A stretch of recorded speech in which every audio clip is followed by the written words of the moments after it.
बिस्मिल्लाहिर्रहमानिर्रहीम अस्सलाम वालेकुम दोस्तों। उम्मीद लरम چې تاسو ورو جوړ او خوشاله وي او ژوند په مسوک په دوستانو مریم ماشومه چې چرساده کې خپل پلار ظالم په لاسونو سره قتل کړی و دوستانو. هغه پلار نوې بیان مخې ته راغلی دی. هغه خپل بیان کې عدالت نه سخت تقاضا کړی ده. د پرې په ټول معلومات په دې ویډیو کې شریکو او تاسو ټول معلومات باندې ځان خبرول غواړي مونږ ویډیو ځان ستر اخیره پرې وګورئ او کوم ملګری مونږ په چینل باندې نوی دي هغه د مونږ چینل مخه ځان سره سبسکرایب کی ټلې نشان دی وي تاکي مونږ راتلونکي معلوماتي ویډیو هغه ته په اسانۍ سره ملاوي شي. دوستانو د واقعیا د چرساده و چې یو ظالم پلار خپل سکا شپږو کالو لور چې نوم یې مریم او اختر پرې چې کله هغه ماشومه د چاړو او ټوکو نه یریدله او مور نه پیسې واخیستل چې زه دکان ته ځم زه د چاړو او ټوکو نه یریږم. مور ته پیسې ورکړې. دغه ظالم هغه چاړې او ټوکې ماشومه پسې وړلې او هغه ماشومه پټیو ته بوتلو. پټیو کې هغه ماشومه ټوکړې ټوکړې کا صرف مړه کړي نه ده اذیت باندې درد باندې بے رحمه سره قتل کړی دا. دوستانو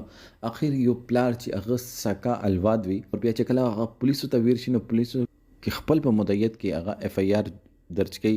بیا پولیس دا شک وکړي چې دا قاتل دا پلار هم کېدل شي او چې کله پولیس هغه ریماند واخلي نو قاتل هغه راوخیږي او هغه د خبرې اعتراف وکړي او هغه ځای خو چې کوم ځای کې دغه هغه مشمه لاله کړي دا هغه کوم ځای کې چې دغه دا چاړې او ټوکې کې شي دي هغه زه ته بوزي. دوستانو اخر انسان باندې د قیامت نه د نور سده مونږ یو چې نور کومونو باندې عذاب راغلی مونږ باندې نه راغلی. دا عذاب دی چې یو انسان خپل لور دومره بے رحمه سه بے دردې سه اختر پر دې ټول دنیا باندې ټول عالم باندې الله پاک رحمتونه ورای اغه رزه باندې هغه خپل لور دومره بے رحمه سه قتل کی واجه کلی مالات پیغور چې دا ماشومه د وادنه مخکې شوی دا وادنه بعد نه ده شوی دا ماشومه چې د حرامه ده دا حرام حلال فیصله د کلی مالات څه کار ده هغه خزه چې چا وسه تعلقاتو پکاروا چې هغه ته بس ویلی و دغه غسره مینه و هغه خزه ته عزت ورکو خپل خزه خپل کوروالای کوروادان کړه تاسو وسه سویمه ده.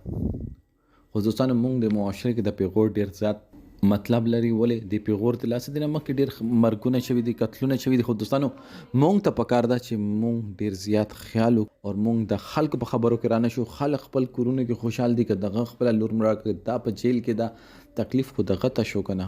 دغه پولیس ته وسوي عدالت ته چې ماته زر د زر پانسی ور کې ماته د ماشومه په خوب کې رسي او هغه یې چې بابا اوس ما پسې ته رسا.